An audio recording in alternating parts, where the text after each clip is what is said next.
السلام عليكم ورحمة الله وبركاته. الحمد لله نحمده ونستعينه ونستغفره ونؤمن به نتوكل عليه ونعوذ بالله من شرور أنفسنا ومن سيئات أعمالنا من يهده الله فلا مضل له ومن يضلل فلا هادي له ونشهد أن لا إله إلا الله وحده لا شريك له ونشهد أن محمدا عبده ورسوله. أما بعد فقد قال الله تبارك وتعالى في الفرقان المجيد بعد أعوذ بالله من الشيطان الرجيم بسم الله الرحمن الرحيم كل نفس ذائقة الموت صدق الله العلي العظيم. وقال نبينا محمد المصطفى رسول الله صلى الله عليه وسلم اتقوا دعوة المظلوم أو كما قال عليه الصلاة والسلام. கண்ணியத்திற்கும் பெருமதிப்பிற்குரிய அல்லாஹ்வுடைய நல்லடியார்களே, ரபீஉல் அவ்வலுடைய மாதம் பிறை 12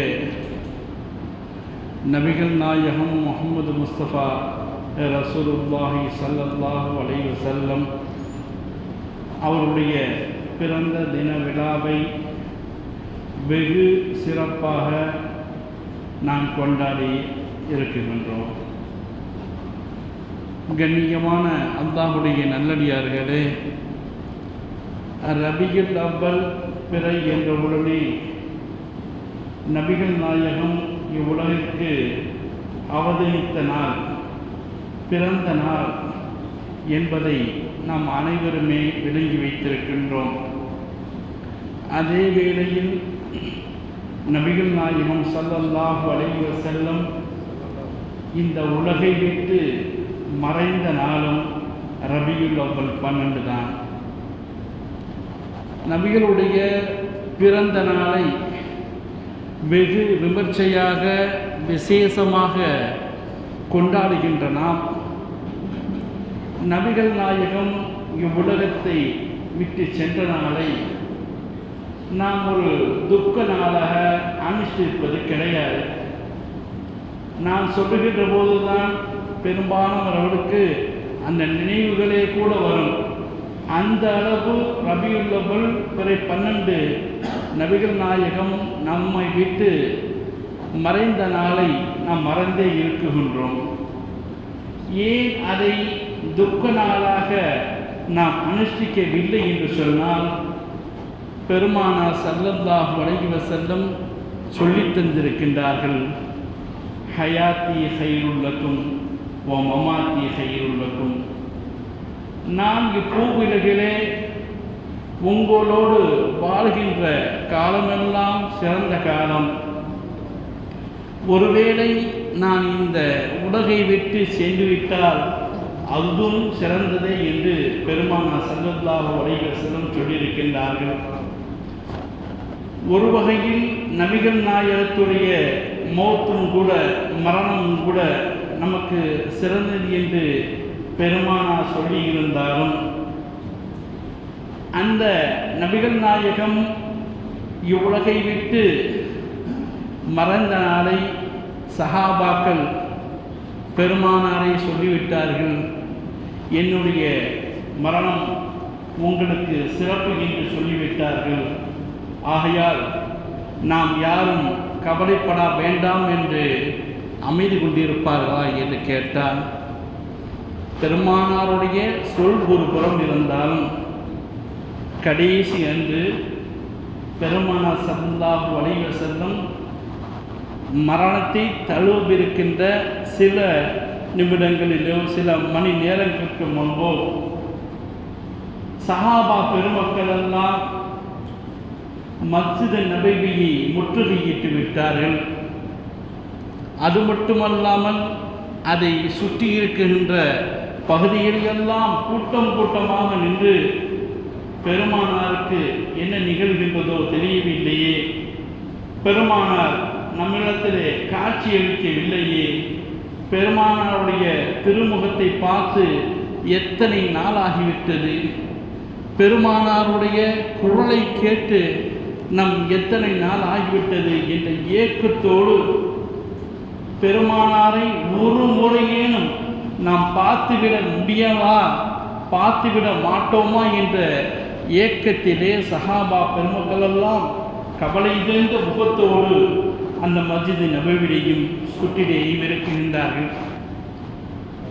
பெருமானாருடைய வீட்டிலிருந்து ஒரு மரண ஓலங்கள் வெகுவாக கத்தக்கூடிய ஒரு சத்தம் கேட்கின்ற பொழுதுதான் சஹாபாக்கள் விளங்கிக் கொண்டார்கள், ஏதோ ஒரு அசம்பாவிதம் நடந்துவிட்டது, பெருமானாருக்கு ஏதோ ஒன்று நிகழ்ந்து விட்டது என்ற எண்ணத்திலே சஹாபாக்கள் என்ன செய்வது என்றே தெரியாதவராக பெருமானாருடைய அந்த மரண செய்தியை நம்ப முடியாதவர்களாக ஒவ்வொருவரும், அந்த நேரத்தில் அபூபக்கர் நாயகம் அந்த இடத்துல இல்லை, ஒவ்வொருவரும் ஒவ்வொரு விதமான கருத்தோடு, ஒருவர் பெருமானார் இருந்துவிட்டால் நாம் என்ன செய்வது தெரியவில்லையே என்ற ஏக்கம். ஒரு சில நபர்கள் வாயிலே அமர்ந்து பேசிக்கொண்டார்கள் மஸ்ஜித் நபவியிலே. எப்படி மூசா அலைஹிஸ்ஸலாத்து வஸ்ஸலாம் தௌராத்துடைய வேதத்தை வாங்குவதற்காக 40 நாட்கள் தூர் சினா மலைக்கு சென்றிருந்தார்களோ அதே போலும் பெருமானார் சென்று இருக்கின்றார்கள். கண்டிப்பாக 40 நாளைக்கு பின்னால் வருவார்கள் என்று ஒரு சில நபர்கள் பேசிக்கொண்டார். வாசலில் இருந்து ஒரு சில நபர்கள் பேசுகின்றார்கள், பெருமானாருக்கு ஒரு சில நேரங்கள் வகி வரும், அப்பொழுது யாரிடத்திலேயுமே பேசாமல் கண்மணி நாயகம் ஸல்லல்லாஹு அலைஹி வஸல்லம் அப்படியே அமைதியாக இருப்பார்கள். ஒருவேளை அப்படித்தான் வகி இறக்கிக் கொண்டிருக்கின்றதோ, ஜிப்ராயில் அலைஹிஸ்ஸலாத்து வஸ்ஸலாம் பெருமானாருக்கு வகி இறக்கிக் கொண்டிருக்கின்றார்கள், அதனால்தான் பெருமானார் அமைதியாக இருக்கின்றார்கள் என்று சொன்னார்கள். உமர் ரலியல்லாஹு போன்ற மிகப்பெரிய சஹாபாக்கள் எல்லாம் தன்னிலை மறந்தவராக, யாராவது பெருமானார் மரணித்து விட்டார் என்று சொன்னால் நான் வாளை எடுத்து அவருடைய தலையை கொய்து விடுவேன் என்று தன்னை மறந்தவர்களாக சொல்லிக்கின்றிருந்தார்கள். பெருமானுடைய மரண செய்தி கேட்டு அப்துல்லாஹ் இப்னு ஸைத் இப்னு அப்துர் ரபி என்ற ஒரு சஹாபி, இவ்வளவு காலமாக என்னுடைய கண்மணி கோமான் முஹம்மது ஸல்லல்லாஹு அலைஹி வஸல்லம் அவர்களை பார்த்து மகிழ்ந்த என் கண்கள் என் நாயகம் இல்லை என்று சொன்னார், இந்த கண்களால் உலகத்திலேயும் எந்த வஸ்துவையுமே பார்க்கக்கூடாது, யா அல்லாஹ் இந்த நிமிடத்தில் இருந்து என் கண்ணை குருடாக்கி விடுகின்ற அல்லாஹ்விடத்திலே பிரார்த்தனை செய்தார்கள். வரலாற்று ஆசிரியர்கள் சொல்கின்றார்கள், அப்துல்லாஹ் பின் ஸைத் பின் அப்துர் ரபி அதற்கு பின் பார்த்ததாக சரித்திரமே இதை சொல்லுகின்றார்கள். ரபி பின் அனஸ் என்ற ஒரு சஹாபி அதைவிட உச்சநிலைக்கு சென்று சொன்னார்கள், என் பெண்மானாரோடு இவ்வளவு காலம் வாழ்ந்துவிட்டேன், என் கண்மணி நாயகம் ஸல்லல்லாஹு அலைஹி வஸல்லத்தை நாளை முதல் பார்க்க முடியாது என்று நினைக்கின்ற பொழுது இந்த உலகத்திலே நான் வாழ்ந்து பயனே இல்லை, நான் மரணித்து விடுகின்றேன் என்று அல்லாஹ்விடத்திலே பிரார்த்தனை செய்து அவர்கள் மரணம் அடைந்து விட்டார்கள் என்று வரலாறு நமக்கு கூறியது என்று சொன்னார். பெருமானார் என்னுடைய மரணமும் உங்களுக்கு நல்லது என்று சொன்னாலும் சஹாபாக்களுக்கு அந்த மனோநிலை இல்லை. எல்லாரும் பித்து பிடித்த போலவும் இருந்தார்கள்.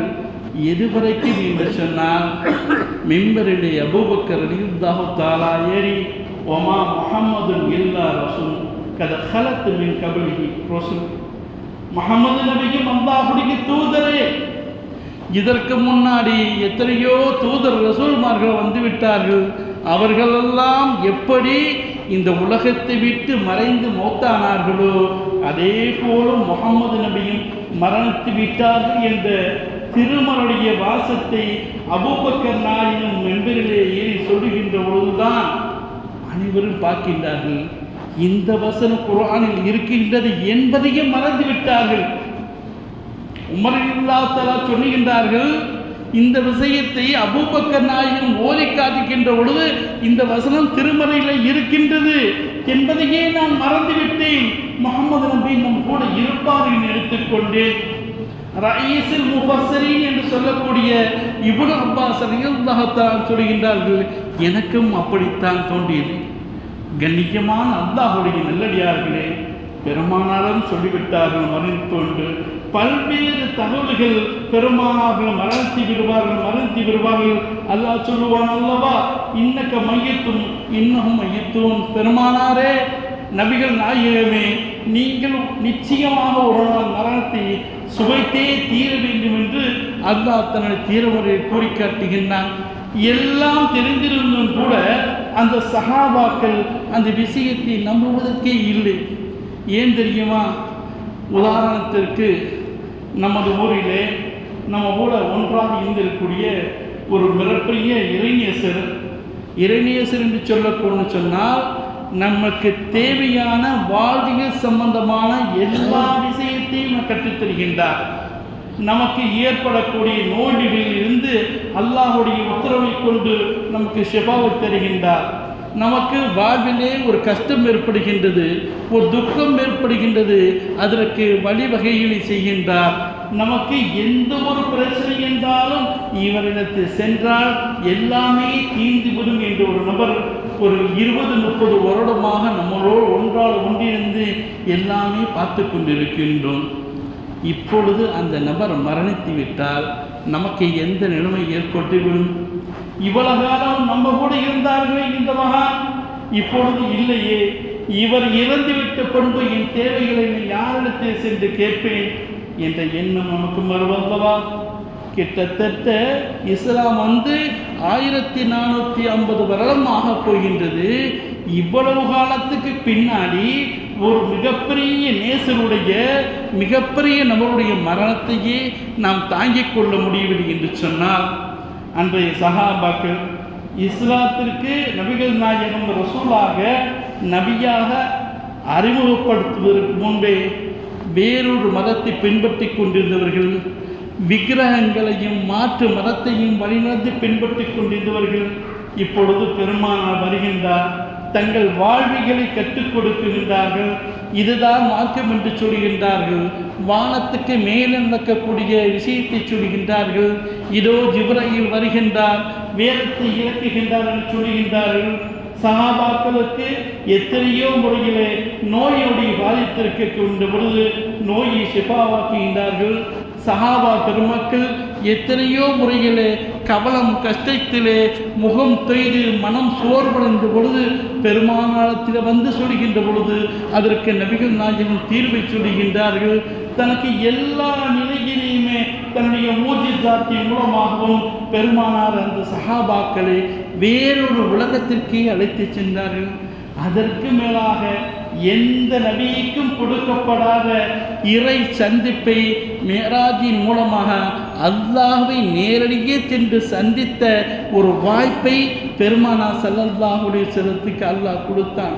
இப்படிப்பட்ட நபி இன்னும் பல்வேறு சிறப்புகளை அல்லாஹ் நபிக்கு வழங்கிக் கொண்டே இருந்தானே, இந்த நபியா நம்மை விட்டு மறைந்து விடுவார்கள் என்ற எண்ணம் அவர்களுக்கு இல்லை.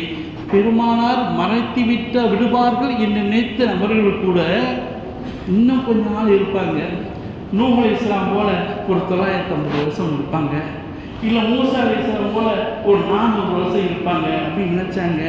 பெருமானார் சொல்லியிருக்காங்க, என்னுடைய உம்மத்துடைய வயது மாபைன சித்தீன வசபையின 60க்கும் 70க்கும் தான் சொல்லியிருக்காங்க. உம்மத்துக்கு தேன சொன்னாங்க, ரசூலுல்லாவுக்கா சொன்னாங்க. ரசூலுல்லா நம்ம கூட இருப்பாங்கன்னு ஏக்கத்தில் இருந்த சஹாபிக்கு இன்று பெருமானார் ஸல்லல்லாஹு அலைஹி வஸல்லம் உங்கள் கூட இருக்க மாட்டாங்கன்னு நினைக்கும் பொழுது எவ்வளோ பெரிய ஏக்கம் வரும். கண்ணியமான அல்லாஹ்வுடைய நல்லடியார்களே, இந்த நிகழ்வு தான் இத்தனை விதமான சிந்தனைக்கும் அந்த பெருமக்களுக்கு போனது. கண்ணியமான அல்லாஹுடைய நல்லடியார்களே, அல்லாவிற்கு பிரியமான ஹபீபான நபி முஹம்மது ஸல்லல்லாஹு அலைஹி வஸல்லம் அவர்களுக்கே இந்த மரணம் வந்துவிட்டது என்று சொன்னால் நாமெல்லாம் ஏமாத்திரோம். கண்ணியமானவர்களே, அல்லாஹ் திருமறையிலே சொல்லுகின்ற போது சொல்லுவான், குல்லு நஃப்ஸுன் ஸாயிகத்துல் மௌத். இந்த உலகத்திலே பிறந்துவிட்ட ஒவ்வொரு ஆத்மாவும் மரணத்தை சுவைத்தே தீர வேண்டும் என்று சொல்லி காட்டுகின்றான். இந்த வாசகத்திலே சுவைத்தே என்று சொல்கின்ற பொழுது ஒரு 6 விதமான சுவைகளை நாம் கேள்விப்பட்டிருப்போம். இனிப்பு, புளிப்பு, உவர்ப்பு, கசப்பு, இன்னும் ஒரு சில சுவைகளும் கேள்விப்பட்டிருப்போம்.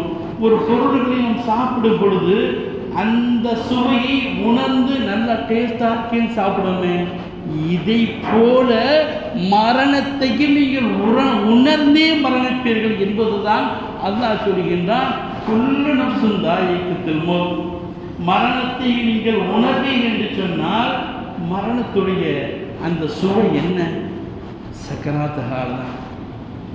கண்ணியமான அல்லாஹுடைய நல்லடியார்களே, சக்கராத்துகள் யாரையுமே விடாது, பெருமானாரையும் விடவில்லை. சக்கராத்துகளுடைய நிலைமையை பற்றி சொல்கின்ற பொழுது அதில் ஏற்படக்கூடிய தாகம் 7 கடலையும் தண்ணீரை அவனுக்கு கொடுத்தால் கூட அந்த சக்கராத்துடைய நிலைமை தாகம் தீரவே தீராது. இன்னும் சொல்லுவார்கள், ஒரு முழு ஆட்டை உயிரோடு வைத்து ஆட்டுடைய தோலை உரித்து பீத்து எடுத்தால் எவ்வளவு வேதனையும் கொடூரமும் அந்த ஆட்டுக்கு இருக்குமோ, அதே போல அந்த சக்கராத்தாரிலே மனிதனுடைய அந்த உயிரை கைப்பற்ற போது இருக்கும் என்று சொல்கின்றார்கள். பல்வேறு விஷயங்கள் சொல்லுவார்கள். ஒரு 300 வாள்களை கொண்டு ஒரே நேரத்தில் வெட்டினால் எவ்வளவு பெரிய வேதனை இருக்குமோ அப்படிப்பட்டது தான் சக்கராத்தார் என்று சொல்லினார்களே. கண்ணியமான அல்லாஹுடைய நல்லடியார்களே, சக்கராத்துடைய வேதனை பெருமானார் ஸல்லல்லாஹு அலைஹி வஸல்லத்திற்கு வந்தது. பெருமானார் சக்கராத்துடைய காலிலே அதாபப்பட்டார்களா என்று சொன்னால் இந்த உம்மத்துக்கு விளங்கிக் கொள்ள வேண்டும், எல்லோருக்கும் சக்கராத்துடைய வேதனை இருக்குகின்றது என்பதை உணர்வதற்காகத்தான் அல்லாஹ் சக்கராத்துடைய காலை பெருமானாருக்கு கொடுத்தான். சஃபருடைய மாதம் கடைசி புதன்கிழமை பெருமானாருக்கு ஒரு விதமான தலைவலி வருகின்றது. நமக்கு தலைவலி வந்துச்சுன்னா நல்லா தலைக்கு தலைவை தேய்ச்சிட்டு வருவோம், இல்லை ஏதாச்சும் ஸ்டிக்கர் ஒட்டிட்டு மலேசியா ஸ்டிக்கர் ஒட்டிட்டு வருவோம். கேட்டால் என்னங்க அம்சா ஒரே தலைவலி தாங்கவே முடியலை கேட்டால். ஆனால் அப்படிப்பட்ட தலைவலி இல்லை. பெருமானார் வீட்டில் போய் அந்த ஜன்னத்துல் பக்கி கபருஸ்தான்லேருந்து வர்றாங்க, தலைவலி தாங்க முடியலை. வீட்டில் போகிறாங்க, ஆயிஷா எனக்கு தலை அதிகமாக வலிக்குது ஆயிஷான்னு சொல்கிறாங்க. பெருமானாரை வாய் விட்டு எனக்கு தலை வலிக்கிறது என்று சொன்னால் அந்த தலைவலி எவ்வளவு கொடூரமாக இருக்கும், சிந்தித்து பார்க்க வேண்டும். அந்த தலைவலி பெருமானாருக்கு மீண்டும் மீண்டும் அதிகமாகின்றது. வெள்ளிக்கிழமை ஜும்மாவிலே பெருமானார் ஹுத்பா செய்கின்ற பொழுது அந்த தலைவலியின் தாக்கமாக தலையில் இறுக்கமான ஒரு துண்டை வைத்து கட்டி கொண்டு பயான் பண்ணுகின்றார் என்று சொன்னால் எந்த அளவு அந்த தலைவலி இருந்திருக்கும் என்று யோசிக்க வேண்டும். பெருமானாருக்கு தலைவலி கடுமையான காய்ச்சலாக மாறுகின்றது. எந்த அளவு காய்ச்சல் என்று சொன்னால் கம்பளி போர்வையை நான் கேள்விப்பட்டிருப்போம். பெருமானாரை படுக்க வைத்து அதில் 2 கம்பளி போர்வைகளை மேலே போத்திய பொழுது உம்மு சல்மா ரலியல்லாஹு தஆலா அன்ஹா சொல்லுவார்கள், நான் பெருமானாருடைய மேலே அந்த கம்பளி போர்வையை தொட்டு பார்த்தேன், அதற்கு மேலே கடுமையாக கொதித்தது என்று சொல்வார்கள். யார் ரசூலல்லாஹ், இவ்வளவு கடுமையாக கொதிக்கின்றது, உங்களுக்கு நான் வைத்தியம் பார்க்கட்டுமா என்று கேட்கின்றவர்கள் சொன்னார்கள், நபிமார்களுக்கு அல்லாஹ் சோதனை அதிகமாக கொடுப்பான். சராசரி மனிதர்களுக்கு எப்படி சோதனை கொடுக்கப்படுமோ அதே போல 40 மடங்கு நபிமார்களுக்கு சோதனை கொடுக்கப்படும் என்று சொன்னார்களே. இவ்வளவு வேதனைகள் பெருமானார் ஸல்லல்லாஹு அலைஹி வஸல்லம் தாங்கி எந்த விதமான பேச்சுவார்த்தையோடு அதிகமாக இல்லாத அளவுக்கு ஆகிவிட்டார்கள். பெருமானார் கடைசியில் சொல்வார்கள், அல்லாஹும்ம ஹப்பின் அலைனா சக்கராத்தில் மௌத், யா அல்லாஹ் இந்த சக்கராத்துடைய வேதனையை எனக்கு லேசுவாக்கவாயாக என்று. யாரு? எத்தனையோ நபர்களுக்கு தீராத தலைவலி வந்து போதெல்லாம் பெருமானார் ஷெஃபாவாக்கி இருக்கின்றார்கள். எத்தனையோ நபர்களுக்கு தீராத காய்ச்சல் குறுகுகின்ற போதெல்லாம் பெருமானார் அந்த காய்ச்சலை தேவைப்படுத்தியிருக்கின்றார்கள். எத்தனையோ நபர்களுக்கு வழியா துடித்த போதெல்லாம் பெருமானார் தன் கரங்களை கொண்டு முபாரக்கான கரங்களை கொண்டு தேவலாக்கியிருக்கின்றார்கள். அந்த பெருமானார் கேட்கின்றார்கள், அல்லாஹும்ம ஹப்பின் அலைனா சக்கராத்தின் மௌத், யா அல்லாஹ் எனக்கு சக்கராத்துடைய வேதனையில் லேசுவாக்குவாயாக என்று கேட்டார் என்று சொன்னார். அப்பொழுது இஸ்ராயேல் சொன்னார்களாம், நபியே உலகத்திலே உங்களுக்குத்தான் மிக லேசான முறையில் நான் சக்கராத்தை வாங்குகிறேன் என்று சொல்லுவார்கள். கண்ணியமான அல்லாஹுடைய நல்லடியார்களே, நாம் சிந்தித்து பார்க்க வேண்டும். லேசான ஒரு அதாவையே உலகத்தில் எல்லா விதமான தாக்கத்தையும் ஏற்படுத்திக் கொள்ளக்கூடிய நபி தாங்க முடியவில்லை என்று சொன்னால், வாய்விட்டு வெளியிலே அல்லாஹும்ம ஹப்பின் அலைனா சக்கராத்துல் மௌத் என்று சொன்னார் என்று சொன்னால், நம்முடைய மரணங்களை யோசித்து பார்த்தோமா? கண்ணியமான அல்லாஹுடைய நல்லடியார்களே, இரண்டு விதமாக சிந்திக்க வேண்டும்.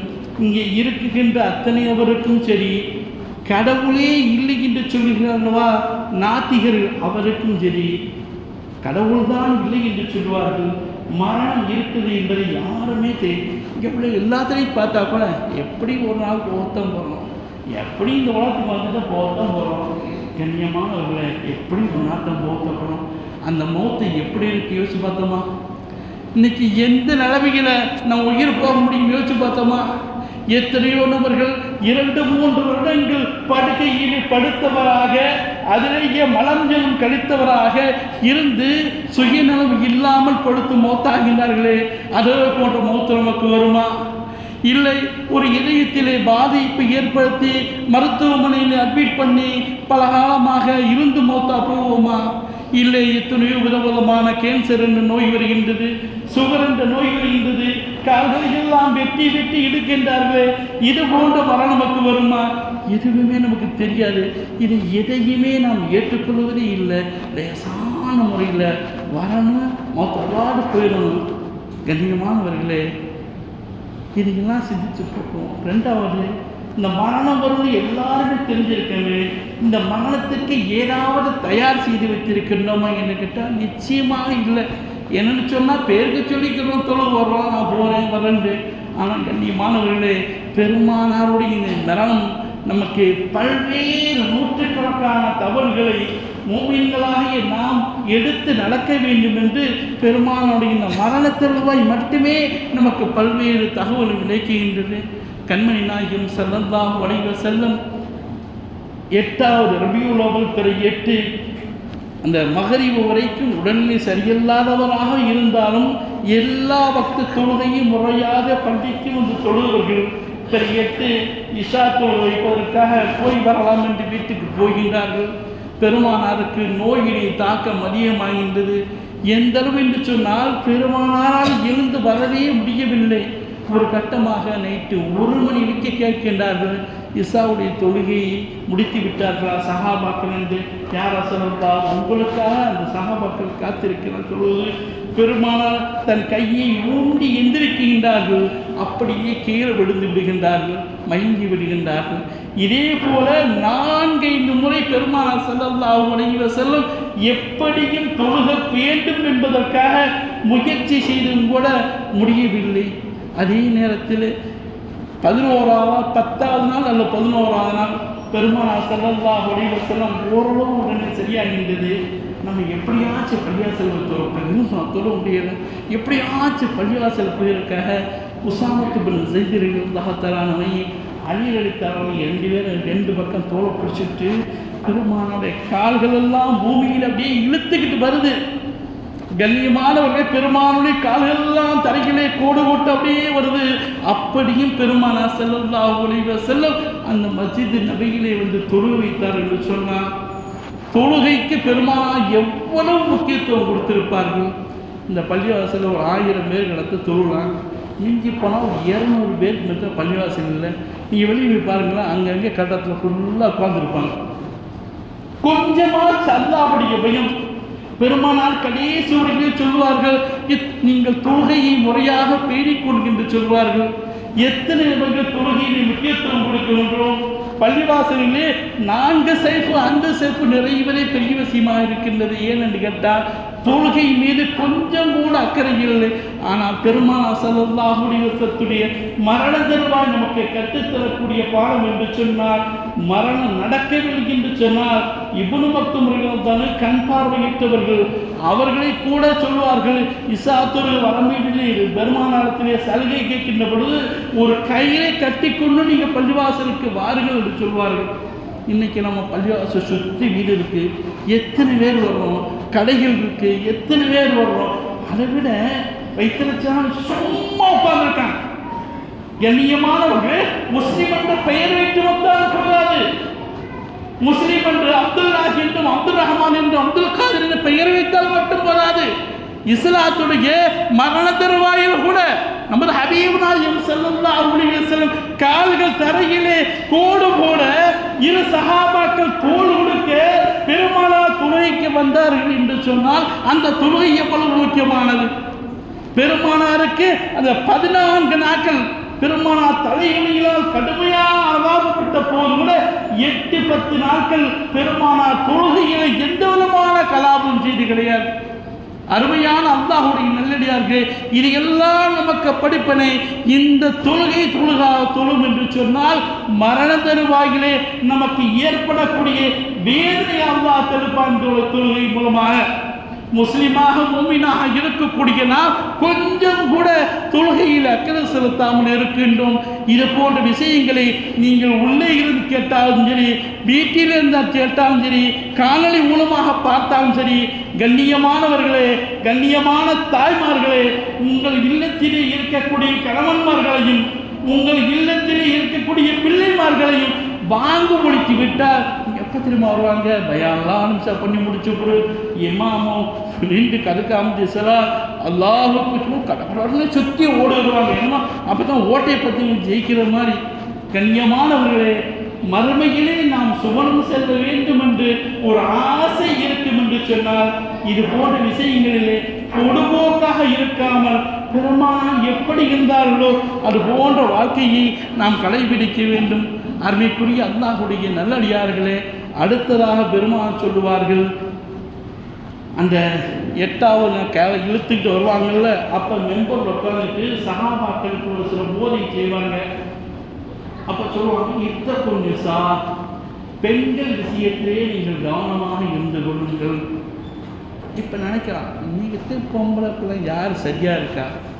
என்ன செல்ஃபோன் வந்துச்சா, ஆன்லைன் யூடியூப் ஃபேஸ்புக் போய் எல்லா பெண்களுமே சீரழிஞ்சு போயிருக்காங்க. இப்போ ரசூலா சொன்ன ஒருத்தருமா இத்தகுன் நிசான்னா பெண்கள் விஷயத்தில் பார்த்து நடக்கிற ரசூலா சொன்னாங்களே. இப்போ ரசூலா இப்போ பண்ணுற ஆட்டத்தை, இந்த பெண்கள் போடுற ஆட்டத்தையும் பார்த்து மாற்றி சொல்லி கொடுக்க மாட்டான். நினைக்க வேணாம். அருமையானவர்களே, அன்னைக்கு அல்லாஹ் ரசூலா சொன்னால் இன்னைக்கு அது இன்னைக்கு எத்தனையோ சிறு தவறு செய்யக்கூடிய பெண்களை ரோட்டில் உட்காந்துட்டு கமெண்ட் அடிக்கக்கூடிய ஆண்கள் ஒரு சிறு தவறு செய்திருக்கலாம். ஆனால் அந்த பெண்களை தேவையில்லாமல் குற்றம் சாட்டி அடுத்தவர்கள் மூலமாக அவர்களுமாக நாம் நரகம் செய்யக்கூடிய சூழ்நிலை ஏற்பட்டு விடுமாகையால் தேவையில்லாமல் அடுத்த பெண்கள் விஷயத்திலே நாம் பாரபட்சம் பார்க்காமல் நடந்து கொள்ள வேண்டும். பணக்காரன் என்றோ ஏழை வீட்டு பெண் என்றோ தெரிந்தவர் என்றோ தெரியாதவென்றோ ஆளுக்கு ஒரு மாதிரி பார்க்காம இத்தகுன் நிசா, பெண்கள் விஷயத்திலே நீங்கள் அல்லாஹ்வை அஞ்சிக் கொள்வது சொல்வார்கள். அதே போல பெருமானார் ஸல்லல்லாஹு அலைஹி வஸல்லம் கேட்பார்கள், அருமையான தோழர்களே, உங்களுக்கு நான் ஏதாவது அநீதம் செய்திருக்கின்றேனா? இதெல்லாம் பிரபலமான கேள்விப்பட்ட விஷயம். காசலுக்கு வருவாங்க, யாரை சொல்லலாம், அடிச்சுட்டேன்னு சொல்லுவாங்க. எல்லாம் நாகரிகமாக பாட்டு மூலமாக நல்லா தெரிஞ்சிருக்கு, மனப்பணமாக தெரியும். கண்ணியமானவர்களே, இந்த ஒரு வார்த்தை மரண தருவாயில் இருக்கக்கூடிய ஒரு நபர் நான் ஏதாச்சும் பாவம் செஞ்சுருக்கேனான்னு கேட்குறாங்கண்டா, ஸல்லல்லாஹு அலைஹி வஸல்லம் கேட்குறாங்கன்னா என்ன அர்த்தம்டா, அடுத்தவருக்கு செய்யக்கூடிய தீமை இத்தகு தாவத்தல் மர்லூம், பிற நபர்களுக்கு நீங்கள் செய்யக்கூடிய அநீதம். நீங்கள் விபச்சாரம் செய்கின்றீர்கள், மது அருந்திருக்கின்றீர்கள், திருடுகின்றீர்கள், எவ்வளவு கொலை கொட்டம் செய்தாலும் சரி, நீங்கள் அல்லாஹ்விடத்திலே பிழை பொறுப்பு நாடி, யா அல்லாஹ் என் பாவத்தை மன்னித்து விடுவாயாக கேட்கின்ற பொழுது அல்லாஹ் மன்னித்து விடுவான். ஒருவேளை அடுத்த நபருக்கு நீங்கள் ஏதாவது ஒரு தீங்கு செய்துவிட்டால் கியாமத்து நாளில் உள்ளக்கே போக முடியாது. உன் நன்மை ஃபுல்லாக ஆகிவிட்டு முஃப்லிஸாக எந்த விதமான நன்மை இல்லாதவனா போயிடுவா.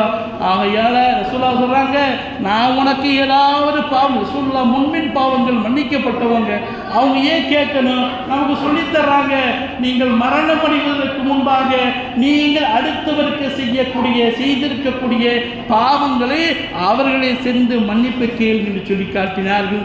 அருமைக்குரிய அல்லாஹுடைய நல்லடியார்களே, அடுத்ததாக ஒரு விஷயம், பெருமானார் மன்னிக்கப் போகின்றார்கள். அதற்கு முதல் நாள் யௌமு சதகா என்று சொல்வார்கள். பெருமானார் தனக்கு இருக்கக்கூடிய, தன் வீட்டில் இருக்கக்கூடிய பொருட்களை எல்லாம் சதக்கா செய்து, ஆயிஷா நாயகி சொல்லுவாங்க, சதக்கா செய்து சொல்லிவிடுவார்கள். கடைசியாக அன்னைக்கு மரண தருவாயிலே ஆயிஷா கூப்பிட்டு மெதுவாக கேட்பாங்க, ஆயிஷா நேற்றோட 7 திரகம் தந்தன, அந்த 7 திரகத்தை சதக்கா செஞ்சிட்டியா? யாரை சொல்லலாம், மறந்துட்டேன். உடனே சதக்கா செய். நான் இந்த காசுகளை அல்லாஹ்விடத்தில் கொண்டு போய் காட்டி அல்லாஹ்விடத்தில் கணக்கு எடுப்பதற்கு பயன்படுகின்றேன். நான் அல்லாஹ்விடத்தில் செல்கையில் நெருங்கையாக செல்வதை விரும்புகிறேன் என்று சொன்னார்கள். அந்த வரலாற்று ஆசிரியர் சொல்லுவார்கள், அந்த இரவு பெருமானுடைய ஜனாசாவுடைய தலைமாட்டிலே விளக்கு எறிவதற்காக ஜெய்தூன் எண்ணெய் வாங்கி ஊற்றுவதற்கு கூட பெருமானாருக்கு காசு என்று சொல்வார்கள் என்று சொன்னார். அருமையான அல்லாஹுடைய நல்லடியார்களே, இனி நம்மிடத்தில் எத்தனையோ நபர்களுக்கு அல்லாஹ் செல்வங்களை கொடுத்து உள்ளான், எத்தனையோ நபர்களுக்கு காசுகளை கொடுத்து உள்ளான். காசை அக்கௌண்டிலே கூடுகிறதா என்று மாதம் டெபிட் ஆகிருக்கான்னு பார்க்கணும். தவிர எத்தனை விதமான ஏழைகள் அல்லாஹ் பணக்காரருக்கு காசை கொடுப்பது ஏழைகளுக்கு கொடுப்பதற்காகத்தான். ஆனால் பணம் குறைகிறது என்று வருத்தப்படுகின்றான். அது அல்லாஹ்வுடைய ஏழைகளுக்காக சதக்கா செஞ்சு தான தர்மங்கள் செய்து இதன் மூலமாக நீ பணம் செலவழிக்கிறீர்கள் என்று சொன்னால் நாளைக்கு மறுமையிலே சூனத்திலே நீ இருப்பாய். அப்துல் ரஹ்மான் என்ற ஒரு சஹாபியை கேள்விப்பட்டிருப்போம். பெருமானாரால் இவர் சுவனவாதி என்று நன்மாராயன் கூறப்பட்ட சஹாபி. அந்த சஹாபியே கடைசியில் சொர்க்கத்துக்கு வருவானா? கேட்டால் தான் இருக்க பணத்துக்கு கேடு கொடுத்துட்டு வருவானா? கண்ணியமான அல்லாஹ்வுடைய நல்லடியார்களே, இருக்க பணத்தை ஏழைகளுக்கு செலவிருக்கும். ரசூலுல்லாஹ் மௌத்தை அஞ்சிக்கொள்ள சொல்லியிருக்கின்றார்கள். அல்லாஹ் திருமறையை சொல்லியிருக்கின்றான். ஆகையால் கண்ணியமான அல்லாஹ்வுடைய நல்லடியார்களே, மௌத்து நிச்சயமாக வரும்.